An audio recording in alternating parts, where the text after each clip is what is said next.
Live from New Delhi, you're watching DD India News, India's voice to the world. I'm Ramesh Ramachandran. Coming up in the next hour. Multiple landslides in the southern Indian state of Kerala kill at least 63, 116 people rescued as search operations underway in Wayanad. Army pressed into service. India gets second medal at Paris Olympics as Manu Sarabjot bagged bronze in 10-meter air pistol mixed team event in the sport of shooting.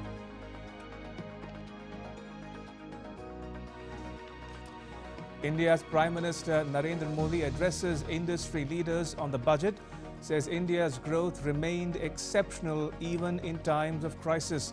Finance Minister Nirmala Sitharaman to reply to budget debate in Parliament. Venezuela on edge as election result fuels discontent and violence. Organization of American states to hold a meeting as Latin American leaders reject the result.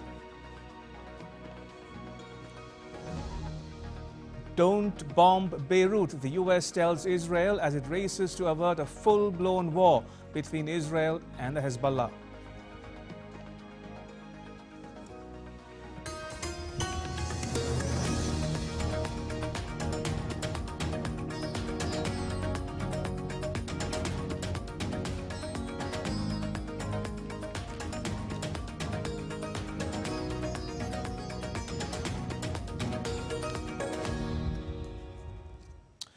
Right, the big news we are tracking at this hour on DD India is from India's southern state of Kerala, where massive landslides have left at least 63 people dead, scores are injured and hundreds are feared to be trapped under the debris. 116 people have been rescued so far and receiving treatment at various hospitals.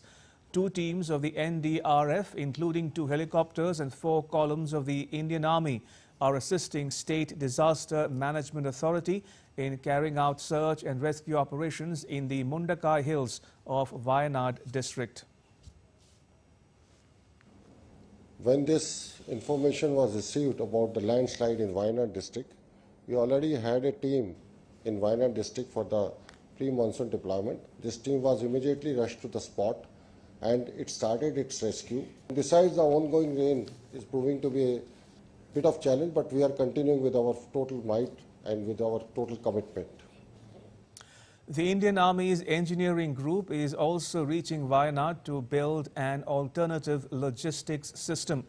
Besides, the police drones and dogs are also being pressed for search and rescue operations. An Indian Navy team will also join the rescue operations. The Navy's river crossing team is reaching from the Erimala base. The southwest monsoon has intensified meanwhile in Kerala, with Indian Met Department forecasting heavy rain for the central and northern parts of the state. A red alert has been issued for 8 districts, warning of extremely heavy rainfall. An orange alert for 7 districts and yellow alert for 2 districts. Kerala Chief Minister Pinarayi Vijayan has said that all government agencies have joined the search and rescue operations. Union Home Minister Amit Shah spoke to Chief Minister of Kerala and took stock of the situation in Wayanad and assured of all possible help from the central government. Speaking after reviewing the situation at the Kerala Disaster Management Authority headquarters, Vijayan said operations are being coordinated and state ministers are reaching the hilly district to lead the rescue activities. To aid the Wayanad landslide relief efforts, the Department of Information and Public Relations has opened district and state-level media control rooms. The contact number is 0483 273 4387. I repeat, 0483 273 4387. The state-level control room located at the Secretariat can be reached at 0471 232 7628 or 251 8637. I repeat, 0471 232 7628 or 251 8637. The President of India, Draupadi Murmu, has expressed grief over the loss of lives in massive landslides in Wayanad. Taking to social media platform X, the President wrote, and I quote, "Pained by the loss of lives in massive landslides in Wayanad, Kerala, my condolences to the bereaved families. I pray for the speedy recovery of the injured and for the success of rescue operations," unquote. And Vice President Jagdeep Dhankar has also expressed deep anguish over the loss of lives.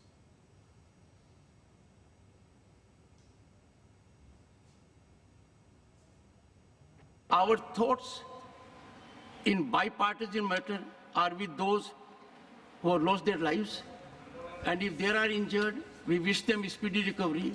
It is a situation where the entire nation has reason to give relief to the people concerned. All agencies, central government, state government, the Prime Minister of the country has spoken to the Chief Minister. He has expressed all help to be given to them. There has been some ex gratia payment already by the central government. Prime Minister Narendra Modi has also expressed grief over the loss of lives and said he is closely monitoring the situation. Taking to social media platform X, the Prime Minister said, and I quote, "Distressed the landslides in parts of Wayanad, my thoughts are with all those who have lost their loved ones and prayers with those injured. Rescue operations are currently underway to assist all those affected," spoke to Kerala Chief Minister Sri Pinarayi Vijayan, and also assured all possible help from the centre in the wake of the prevailing situation there, unquote. The Prime Minister has announced an ex gratia of ₹2 lakh from the PM National Relief Fund for the next of kin of each of the deceased in the landslides in various parts of Wayanad. The injured will be given ₹50,000. Meanwhile, Defence Minister Rajnath Singh spoke to the Army Chief and asked him to mobilize forces for assistance. Taking to social media platform X, he expressed grief over the tragedy. He wrote, and I quote, "I am deeply anguished by the loss of precious lives due to a landslide in Wayanad, Kerala. My heart goes out to the bereaved families, praying for everyone's safety and well-being," unquote. Union Minister Piyush Goyal also expressed grief over the Wayanad landslides incident and also extended all possible assistance from the central government. अभी तक की सूचना के हिसाब से बहुत बड़ी संख्या में लोगों ने अपना जीवन दिया है, कई लोग इंजर्ड हैं। मैं उन सभी परिवारों को संवेदना देता हूं। प्रधानमंत्री नरेंद्र मोदी जी ने केरल के मुख्यमंत्री जी से भी बातचीत की है और केंद्र सरकार पूरी तरीके से केरल के लोगों के साथ है, वायनाड के लोगों के साथ है, सरकार के साथ है। The Tamil Nadu government has also announced a ₹5 crore relief package for Kerala. Chief Minister M.K. Stalin assured that the Tamil Nadu government will provide all necessary assistance. Orders have been issued to immediately dispatch a rescue team led by 2 senior IS officers from Tamil Nadu to assist the Kerala government in conducting rescue and relief operations in the affected areas. Right, we'll try to get you the latest from the ground in Wayanad along with inputs from our correspondents who are covering this, and we'll get more updates as we go along. Moving on for now, in the neighboring state of Gujarat, rain has been recorded in almost all districts in the last 24 hours. Most rain recorded in Mehsana, that is 7-inch. Sabarkantha recorded 6.5 inches, whereas Bharuch recorded 5.9 inches of rain. More than 11 districts recorded more than 4 inches of rain. According to the India Meteorological Department, 5 upcoming days is expected to be tough for all over Gujarat, as heavy to very heavy rain may strike because of two systems ongoing in northeast Arabian Sea. Administration of South Gujarat and whole Saurashtra is on standby mode because these regions have recorded heavy rain since the last 20 days.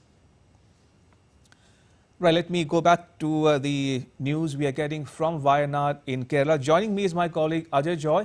He is in Thiruvananthapuram, the capital of the southern Indian state of Kerala. Joy, how are the rescue operations coming along? Do we know how many people might be trapped under the debris? Rescue operations are currently underway, and there has not been that much progress in getting into the worst affected part of the case. Only a four-member team of NDRF who reached the site so far, because the whole connectivity to this was lost absolutely when the toll bridge connecting the location with the outside bridge was washed away in the landslide. And this is the worst ever landslide that has occurred in Kerala history. Locally, this phenomenon, the natural phenomenon is called bulletins, maybe loosely translated into debris flow. It is little different from what we experienced in the North India, basically due to the higher, very extremely heavy rainfall when it occurs, and the fluids get saturated, and the water inside with high pressure is burst out, leaving a large volume of water into the downstream. And this phenomena has wreaked havoc in the whole area around this Mundakai, Athamala, and Churanmala region of Mepadi area in Wayanad. 63 deaths have been confirmed so far, and the sad part of it that many of the body parts were retrieved from the downstream in the neighboring district of Malappuram, especially in the Nalapur area, in a different river altogether. So it's a very tragic situation underway right now. Within a few minutes, the Navy team will in Wayanad, a 15-member team from Wayanad Naval Academy, with specialization in river course, and they will be reaching very soon. The Army engineering group, the Madras engineering group will be reaching very soon, with that specialization into setting up temporary structures for effectively conducting the rescue operations. That will be underway very soon. So far, drone operations are happening, because otherwise people are unable to locate people who are trapped under the debris. The worst fear is that the houses that are under debris in Mundakai area, what happens to them is one concern with everyone. So far, 63 deaths have been confirmed, and 116 are under treatment in different hospitals in Wayanad and Malappuram. So as my colleague Ajay is reporting, at least 63 people are reported dead in those landslides in Wayanad. Ajay, just very quickly, if you will, since we're getting these visuals of a torrent of water flowing down the slopes there, what can you tell us about the topography of the area for the benefit of viewers watching this broadcast? Wayanad, we are told, is a hill station. It can be a difficult terrain to reach, right? Yes, this is a hilly area. I can term it like the slope of the Kerala peak, which is the largest peak, mountain peak in Wayanad. So this is quality on the upper portion, and located between different hills, basically, this particular region. And the main occupation there is tea estate, and many of the people who lost their lives, they actually are tea estate workers who have their homes, their quarters inside this particular region. And these are quite prone to landslides that have been well documented. Areas, many such hilly areas in Kozhikode and Wayanad are mapped as severely landslide prone areas, especially what we in Malayalam we call it Urul in Kerala state. Right. So, Ajay, we leave it there. Ajay Joy, my colleague, reporting on the phone line from Thiruvananthapuram, the capital of the southern Indian state of Kerala, which has been hit by landslides in the district of Wayanad. At least 63 people are feared dead in those deadly landslides. Right, still to come on DD India News Hour. Biden proposes an 18-year term limit for US top court judges who currently serve life tenures. 2 children killed in a knife attack in the UK, a 17-year-old suspect arrested. And Bangladesh observes a day of national mourning over deaths in anti-quota protests.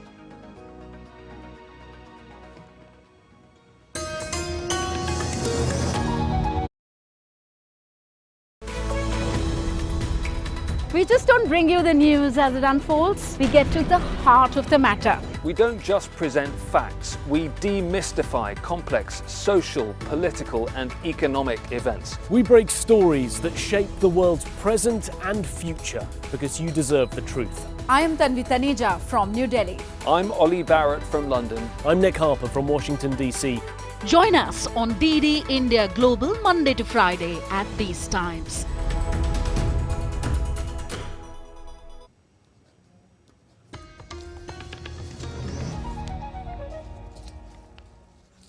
You're watching DD India News Hour. I'm Ramesh Ramachandran.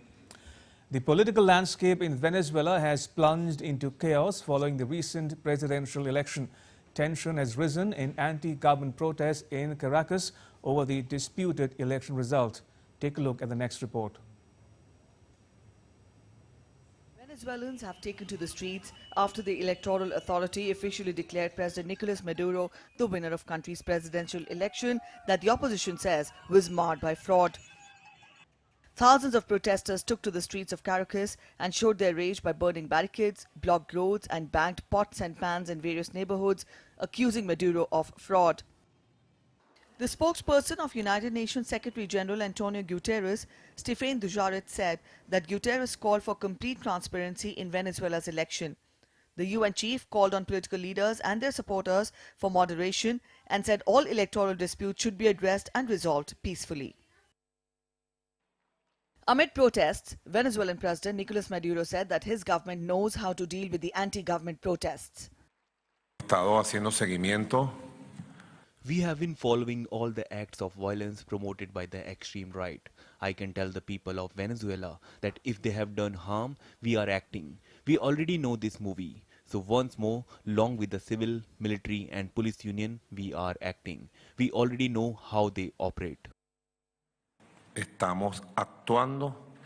Meanwhile, 9 Latin American leaders have expressed profound concern and called for a full review of Venezuela's election results.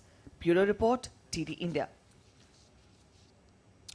US President Joe Biden is calling for changes to the Supreme Court, including term limits for justices, an ethics code, plus constitutional changes to prevent complete presidential immunity.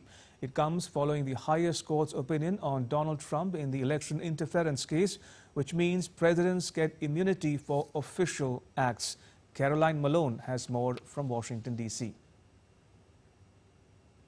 US President Joe Biden has proposed a constitutional amendment to stop blanket immunity for presidents and several top court changes that would give justices on the top bench term limits and an enforceable ethics code. My fellow Americans, based on all my experience, I'm certain we need these reforms. We need these reforms to restore trust in the courts, preserve the system of checks and balances that are vital to our democracy. There are also common sense reforms that a vast majority of the American people support, as well as leading constitutional law scholars, progressives and conservatives. I look forward to working with the Congress to implement these necessary reforms. Biden spoke about the suggested reforms while in Austin, Texas on Monday, marking the 60th anniversary of the Civil Rights Act, with an address at the Lyndon Baines Johnson Presidential Library at the University of Texas. His proposed changes come after the Supreme Court ruled in former President Donald Trump's case that he would be immune from prosecution for, quote, official acts. That will push the decision back to lower courts and delay the start of a Trump federal criminal trial even further. And after a number of bribery and political imagery scandals also involving top court justices. Well, Republicans have spoken out against the suggested changes. Speaker of the House, Mike Johnson, said it was a proposal by Biden to, quote, delegitimize the court. And he said the changes would not be considered by his chamber, which he and his party control. Well, this dangerous gambit of the Biden-Harris administration, he said, is dead on arrival in the House. Well, the Republican National Committee has also said it's a scheme to pack the Supreme Court with far-left radical judges. But any proposed changes to the Supreme Court would have to be approved by members of Congress, and any constitutional changes would need to go through individual states. Caroline Malone in Washington for DD India.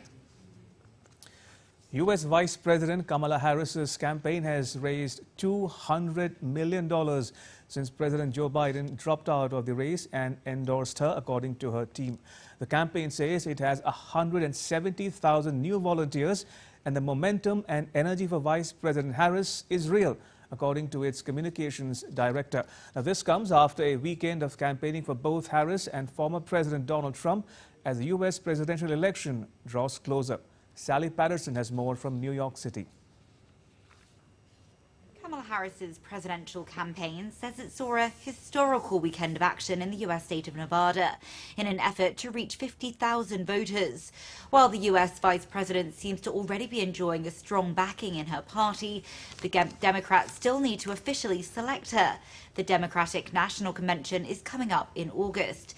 Now, Harris also needs to pick a running mate, something Gretchen Whitmer, a Democratic campaign co-chair, says is likely to happen in the next 6 or 7 days. On Sunday, a new poll showed astronaut-turned-Arizona Senator Mark Kelly was the potential candidate seen most favorably by voters.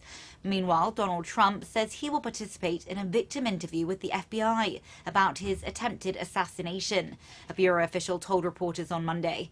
The FBI has already conducted hundreds of interviews and requested information about the suspect, Thomas Matthew Crooks. His motive remains unknown. The failed assassination hasn't kept Trump off the campaign trail, though. In fact, he's vowed to return to outdoor rallies and says the Secret Service will, quote, step up their operation to protect him. Last week, the former president sparked concern and confusion when speaking at a conservative convention. He addressed Christians directly, saying if they vote for him this November, in 4 years, you won't have to vote again, he said. We'll have it fixed so good, you won't have to vote. Sally Patterson in New York, reporting for DD India. Former U.S. President Donald Trump has agreed to an interview by the Federal Bureau of Investigation, or the FBI, as part of its investigation into an assassination attempt on him earlier this month. The interview comes as the Federal Bureau is continuing to investigate the motive for Thomas Crooks to try and assassinate Trump at a campaign rally in Pennsylvania. In a Fox News interview that aired on Monday, Trump said the FBI interview is likely to take place on Thursday. The interview is part of the FBI's standard victim interview to get his perspective on what he had observed.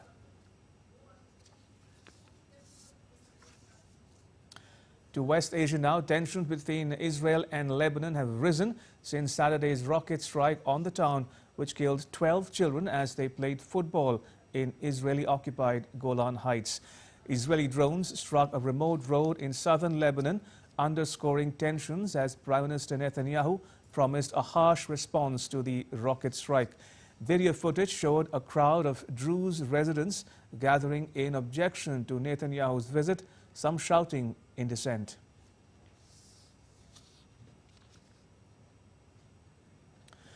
The United States is leading a diplomatic dash to deter Israel from striking Lebanon's capital, Beirut, in response to the attack.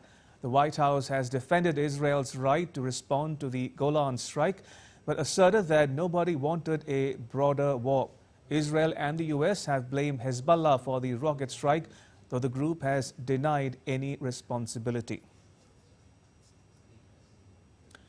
Germany strongly condemned the strike and called it intolerable.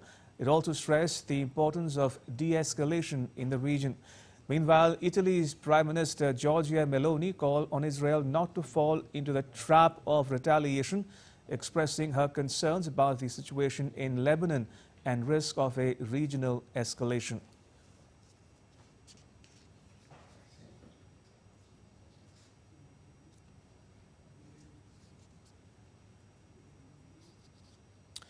And Sarah Coates joins us from Tel Aviv for more. Sarah, what's the situation at the Israel-Lebanon border as we speak?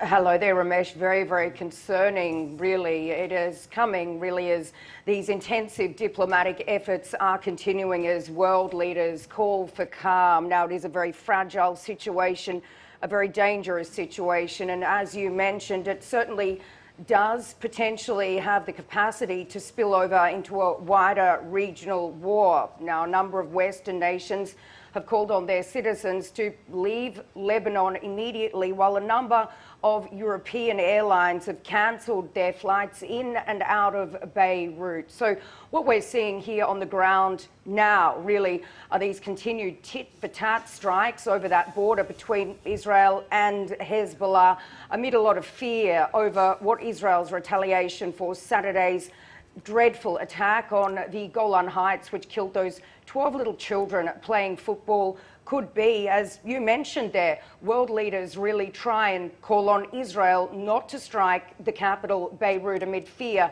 that this could potentially tip the region into all-out war. Now, we have heard from a senior Lebanese official saying that Hezbollah has now started moving these smart, precision-guided missiles and will use them if necessary, while Iranian state media is reporting saying that the new president-elect has come out to say that any possible attack on Lebanon will have serious consequences. Sarah, what can you tell us about a mob that stormed an Israeli military base to protest against the questioning of Israeli soldiers suspected of abusing a Palestinian detainee? Well, these 9 soldiers who have been arrested, they've been held overnight over this alleged abuse of a Palestinian detainee. They will be transferred to a military court a little later today. And this incident has really got the Israeli media talking, very, very worried.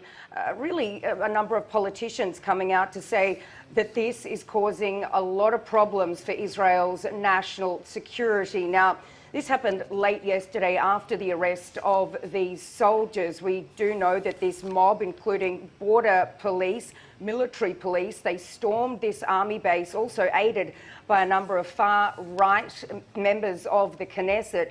They then moved to another military base to try and get these 9 reservists released. But this, of course, is causing a lot of headaches. And we have heard from the Defence Minister, Yoav Gallant. He's actually sent a letter to the Israeli Prime Minister, Benjamin Netanyahu, urging him to investigate the far-right National Security Minister, Itamar Ben-Gvir, over claims that he didn't actually try and stop all of this happening. So really coming at a time of great concern here in Israel, given the war is still raging in Gaza and potentially opening up a little more on Israel's northern border. Sarah, thank you. Appreciate it. Sarah Coates there reporting from Tel Aviv. Right, now take a look at what else is making news around the world. The Election Commission of Sri Lanka has announced that the applications to cast postal votes must be handed over to district returning officers on or before 5th August. The nominations for the presidential elections in Sri Lanka will be accepted till 15th of August, and the election will be held on the 21st of September through preferential voting system. In a novel step, the Singapore government has approved a list of 16 insects that are safe for consumption, including crickets and grasshoppers. A restaurant has since started putting insects on its menu for customers to try and taste.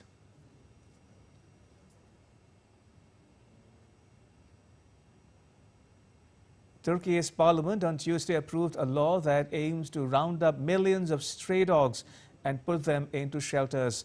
Also, dogs with aggressive behavior or untreatable diseases will be put down. Now, this has raised concerns among animal lovers who say neutering the dogs will be a more preferable solution.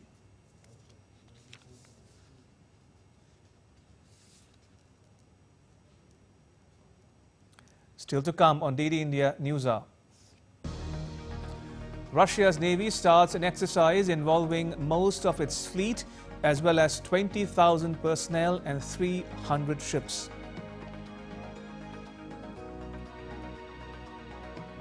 And thousands hit by floods in North Korea. Its leader Kim Jong-un declares an emergency.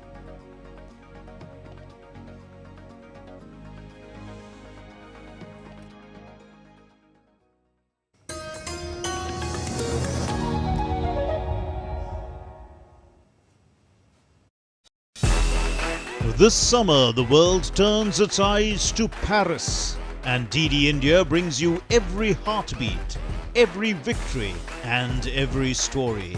Introducing our special coverage of the Paris Olympics. Experience the passion, the drama, and the triumphs.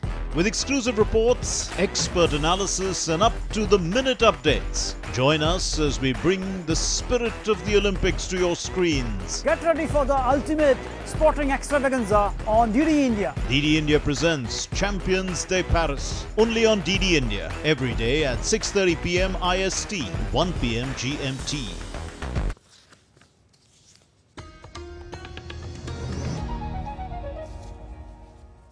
You're watching DD India News Hour. I'm Ramesh Ramachandran. A quick recap of the headlines.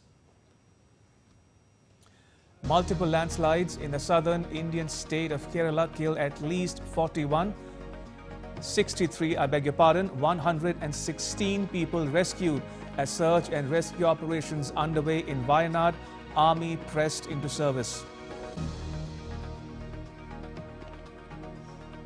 Shooter Manu Bhaker etches her name in history at the Paris Olympics, becomes the first Indian to win 2 medals at the same edition of the Olympics since independence. Manu Bhaker and Sarabjot Singh win bronze in mixed team event of 10-meter air pistol event. India's Prime Minister Narendra Modi addresses industry leaders on the budget, says India's growth remained exceptional even in times of crisis. Finance Minister Nirmala Sitharaman to reply to budget debate in Parliament. Venezuela on edge as election result fuels discontent and violence. Organization of American states to hold a meeting as Latin American leaders reject the result. Don't bomb Beirut, the US tells Israel as it races to avert a full-blown war between Israel and the Hezbollah.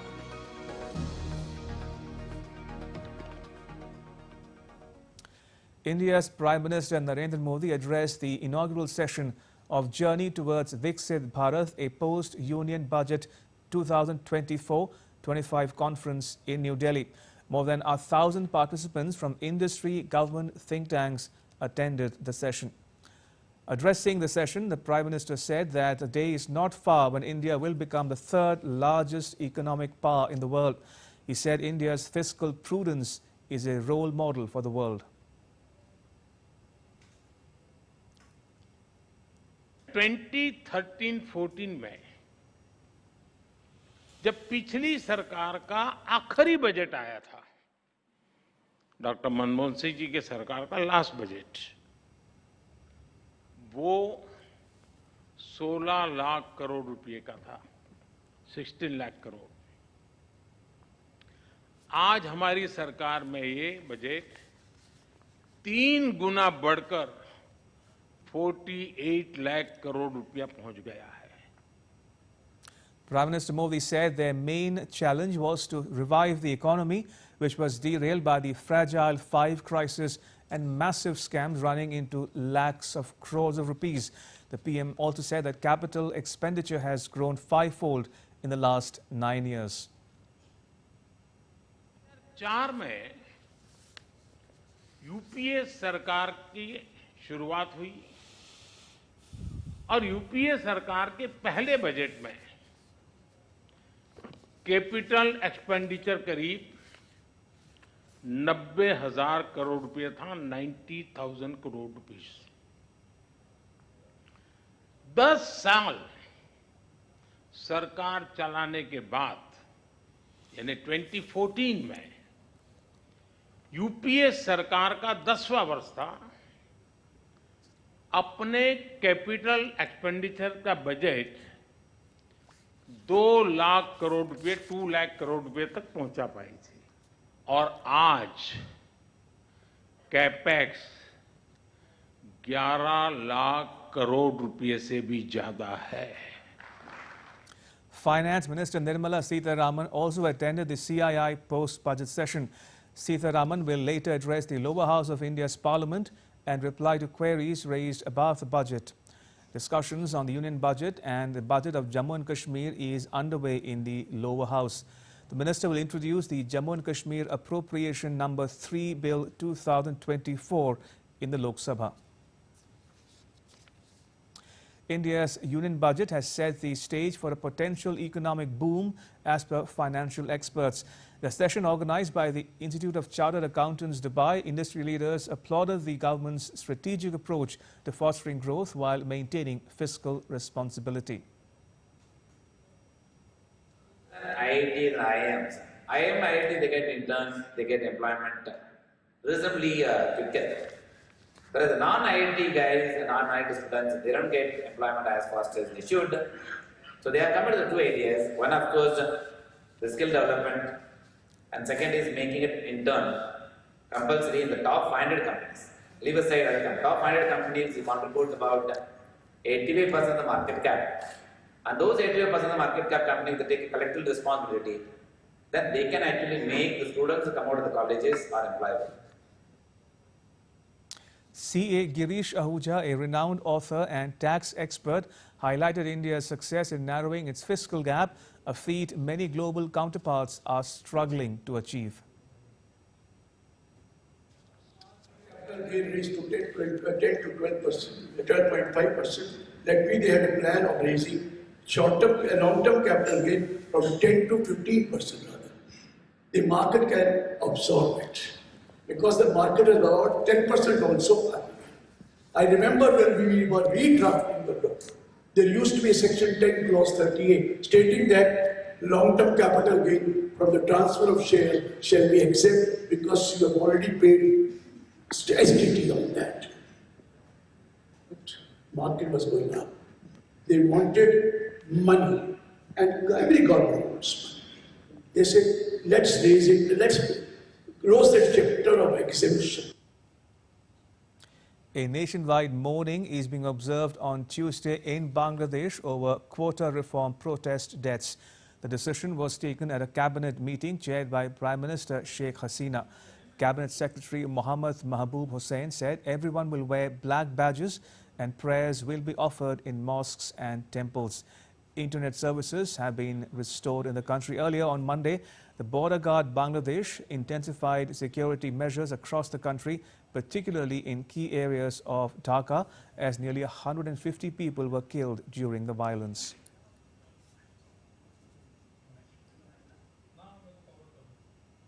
Australian Foreign Minister Penny Wong held a meeting with South Korean Foreign Minister Cho Tae-yul on Tuesday to discuss matters including North Korea and bilateral cooperation for regional peace.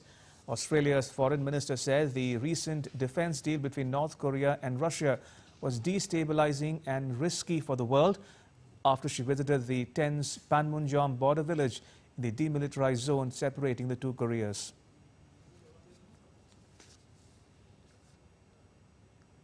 Russia's Navy has started planned exercises involving most of its fleet in the Arctic and Pacific Oceans.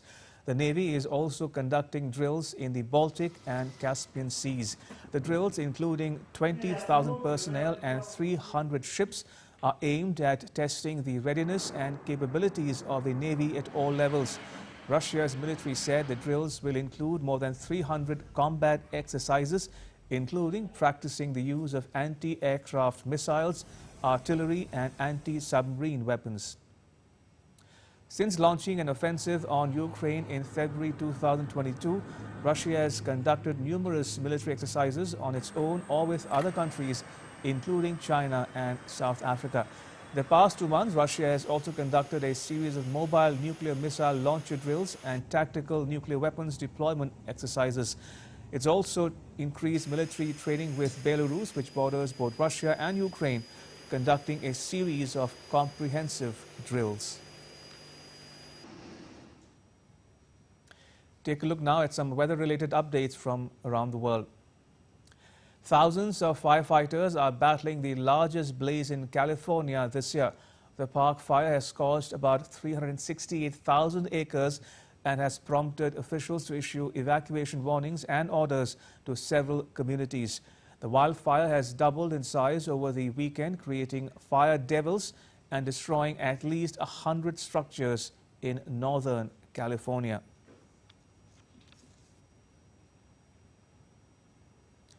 In another fire, the Alexander Mountain fire near Loveland in the U.S. state of Colorado has burned approximately 950 acres. Firefighters are making slow progress towards containment. Mandatory evacuation orders are in place while emergency shelters have been established to support displaced residents. So what are these fire devils? Now, fire devils are a rare and dangerous phenomenon that have been spotted in these wildfires. When a blaze becomes sufficiently large and hot, it generates massive towers of swirling air. This column begins to spin, drawing in dirt, debris and fire, creating the appearance of a fire tornado, which is known as a fire devil. Firefighters battled to keep a wildfire from villages on Greece's second biggest island of Evia on Tuesday, as authorities ordered the preemptive evacuation of 2 villages in the early morning hours. More than 200 firefighters, 13 aircraft and 6 helicopters were at the scene. A Coast Guard vessel had been on standby overnight for possible evacuations by sea. The situation had slightly improved, but flare-ups remain a risk due to the windy conditions. Record rainfall from the remnants of Typhoon Gemi have killed at least 12 people in China's southern province of Hunan, state media said on Tuesday. Torrential rain, floods and landslides have forced the evacuation of thousands in the region. The finance ministry has earmarked funds of $33 million for disaster prevention and agricultural aid. Record torrential rain in North Korea's Sinuiju and nearby areas bordering China has affected around 5,000 people, state media KCNA said on Monday.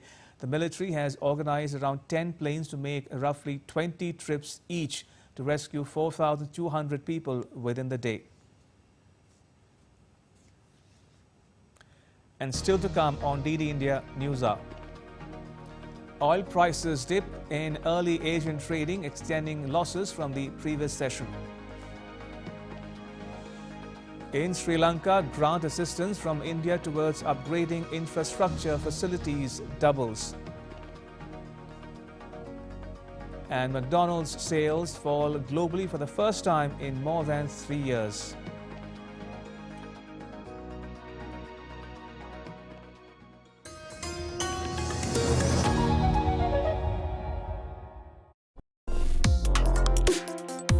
Complex issues, hidden agendas, twists and turns, strategic games.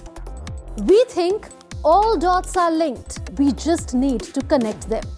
Join me every week as I connect the dots to unravel hidden designs in statecraft, mysteries, and decode issues that matter to you.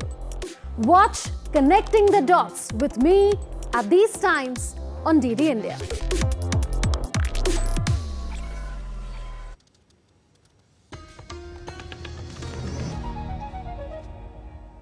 You're watching DD India News Hour. I'm Ramesh Ramachandran. In business news, the stock markets traded cautiously on Tuesday ahead of central bank meetings in the US and Japan.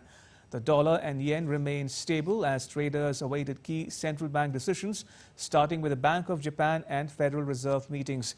The yen, having surged over 2% against the dollar last week, paused its recent rally as the BOJ began its 2-day meeting on Tuesday. The BOJ has indicated plans to announce quantitative tightening and gradually halve its monthly bond purchases over 2 years, while the US Federal Reserve looks to cut interest rates possibly as early as September. Oil prices hit 7-week low on Tuesday amid concerns about demand from China, which is the world's largest importer of crude oil. Brent crude oil futures fell by 40 cents or 0.5% to $79.38 per barrel, while U.S. crude futures were trading around $76 per barrel. Disappointing economic news from China has shaken the markets recently, with Citi lowering China's growth forecast to 4.8% from 5% on Monday. The country's growth in 2024 was significantly weaker than expected, and economic activity further weakened in July. In Sri Lanka, the grant assistance from India towards upgrading infrastructure facilities of the schools in the plantation sector has been doubled. The Indian government has agreed to increase the total grant from 300 million to 600 million owing to rising prices due to the economic crisis in Sri Lanka. In a cabinet announcement on Tuesday, it was informed that enhancement was also given a nod by Sri Lanka's cabinet. A memorandum of understanding for this initiative was signed in February 2020. The project envisages the upgradation of the infrastructure of 9 plantation schools as identified by the government of Sri Lanka under Indian grant assistance. McDonald's reported a surprise drop in its global sales for the first time in over 3 years in the second quarter as inflation-weary consumers skipped eating out or chose cheaper options. The company said it's working on fixes like meal deals and new menu items, but it expects same-store sales to be down for the next few quarters. McDonald's worldwide sales fell 1% in the April-June period, compared with a year earlier, the first such decline since the pandemic. The drop came despite the food giant offering money off deals to try to win back cost-conscious customers.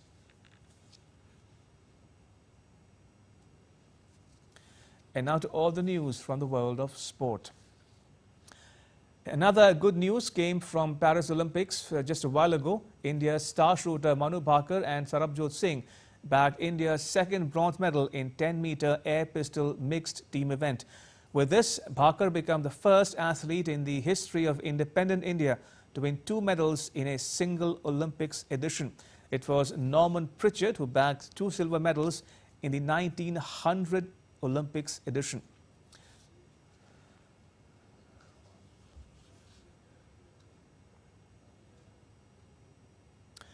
The Indian pair of Manu Bhaker and Sarabjot Singh defeated the Koreans 16-10. Manu Bhaker earlier won bronze medal in the 10-meter air pistol. Sarabjot's performance was also notable.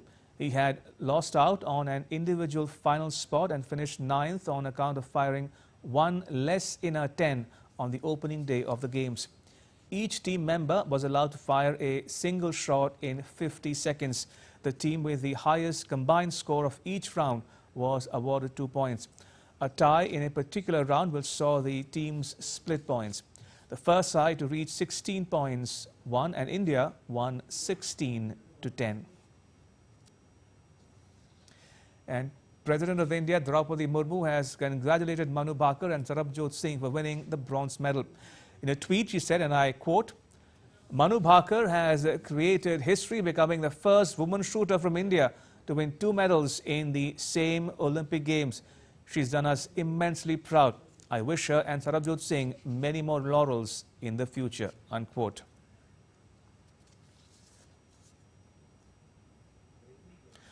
Prime Minister Modi too extended his congratulations. In a tweet, he said, and I quote, "Our shooters continue to make us proud. Congratulations to Manu Bhaker and Sarabjot Singh for winning the bronze medal in the 10-meter air pistol mixed team event at the Olympics. Both of them have shown great skills and teamwork. India is incredibly delighted." For Manu, this is her second consecutive Olympic medal, showcasing her consistent excellence and dedication. #Cheer for Bharat, unquote. And Manu Bhaker's parents continue to celebrate after their daughter's scripted history in Paris. Her mother, Sumedha Bhaker, said her Manu has done wonders. खुश हूँ आज मैं कैसे बताऊँ आप लोगों को। मैं दोनों बच्चों के लिए सुबह से प्रेयर कर रही हूँ कि एक अकेली मनु से काम नहीं चलेगा, क्योंकि सरबजोत का भी स्ट्रॉन्ग होके खेलना बहुत जरूरी है। दोनों बच्चों के लिए मैंने लिखा भी है डायरी में, मैं आपको पढ़ाऊंगी मैंने आज क्या लिखा भगवान के प्रति और बच्चों के प्रति और अपने लिए और अपने पति के लिए अपने परिवार के लिए क्या लिखा है। मैंने बहुत कुछ लिखा और वो सब आज सफल कर दिया भगवान ने, सच्ची में। Sarabjot's father, Jitendra Singh, assistant coach Gaurav Saini and others too celebrated the historic win. Sarabjot's father expressed happiness and congratulated Manu Bhaker and her family. आज बहुत खुशी हुई जी ओलंपिक का मेडल बेटे ने कढ़िया जी जिला वाले वासियों को बहुत बहुत बधाइयाँ जी दीन गांव को बहुत बहुत बधाइयाँ जी मेरे गांव के सरपंच सतविंदर सिंह बब्बू जी जरनैल सिंह सरपंच नमनीत सिंह सरपंच उन्होंने बहुत बहुत मुबारक. And Sarabjot Singh's coach said the medal is a result of Sarabjot's hard work and discipline. बहुत बढ़िया लग रहा है जी पूरे देश को गर्व है जी आज बहुत मेहनत के साथ जी बहुत मुकाम पे पहुंचे हैं जी ब्रॉन्ज मेडल लिया है जी बहुत मेहनत कराई है जी सरबजोत को और अब तक सरबजोत ने जो मेडल लिए हैं जी बहुत मेहनत की है जी. And Narayan Singh joins us from Paris for more. Narayan, big achievement.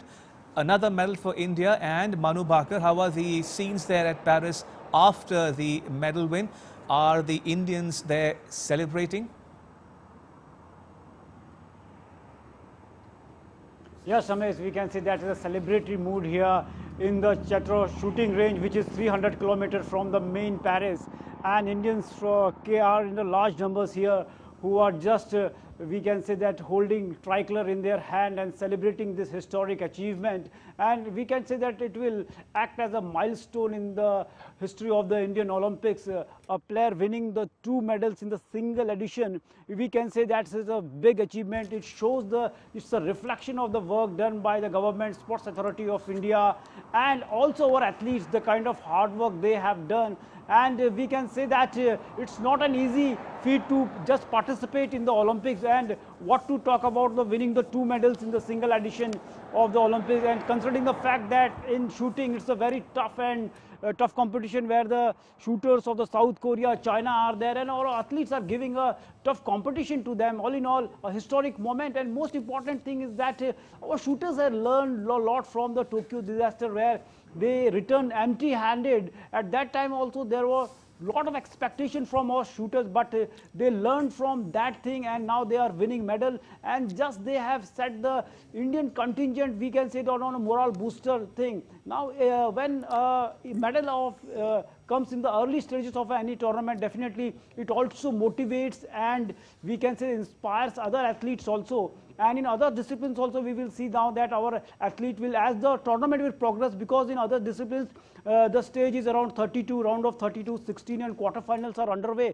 So when they will progress ahead in those disciplines also, our athletes will medal. And congratulations to, we can say, these athletes and to the whole nation for supporting these athletes. Indeed, and talking about the event itself, Narayan, nobody thought it would be over so soon. Indians completely dominated the Koreans, isn't it? Definitely, we can say that, as we know that it's sports in the past also dominated by the Chinese and Koreans. But Ramesh, if you take a look at the past 5-6 years, if you talk about the World Championship and the World Cups, India's, we can say the rise is, we can say that, meteoric in the number of medals won by the Indian shooters in the last 4-5 years is more than the number of the entire history of the Indian shooting. So we can say that in the last 7-8 years, the immense work has been done. The schemes like Khelo India is there, TOPS is there. If you talk about Khelo India, the maximum number of athletes here are from Khelo India. Manu Bhaker is from Khelo India. Her partner in that mixed team event of the 10-meter air pistol, Sarabjot Singh, he is also from Khelo India.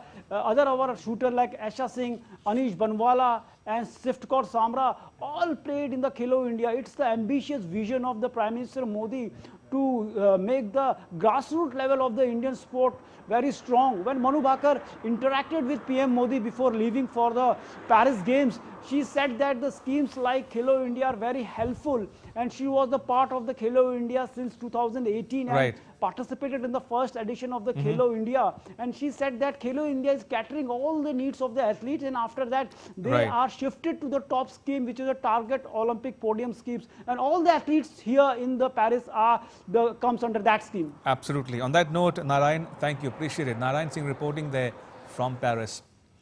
Now, India's Chirag Shetty and Satvik Sairaj Rankireddy qualified for the men's doubles quarterfinals at the Paris Olympics badminton tournament. They were supposed to face Mark Lamphus and Marvin Seidel of Germany on Monday. However, Lamphus's injury forced the pair to withdraw from the Olympics, leading to the match getting cancelled. As a result, Chirag Satvik and Mohammad Rian Ardianto and Fazar Alfian of Indonesia will finish inside the top two in Group C. And with that, it's a wrap on this edition of DD India News Hub. You can get all the latest news and updates on the DD India mobile app.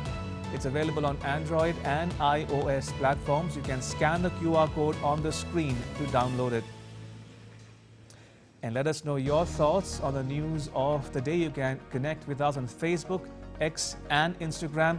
You can also check out our website ddindia.co.in. We'll be back with more news as it breaks here on DD India. I'm Ramesh Ramachandran. All of us here in New Delhi, thanks for watching DD India News Hour.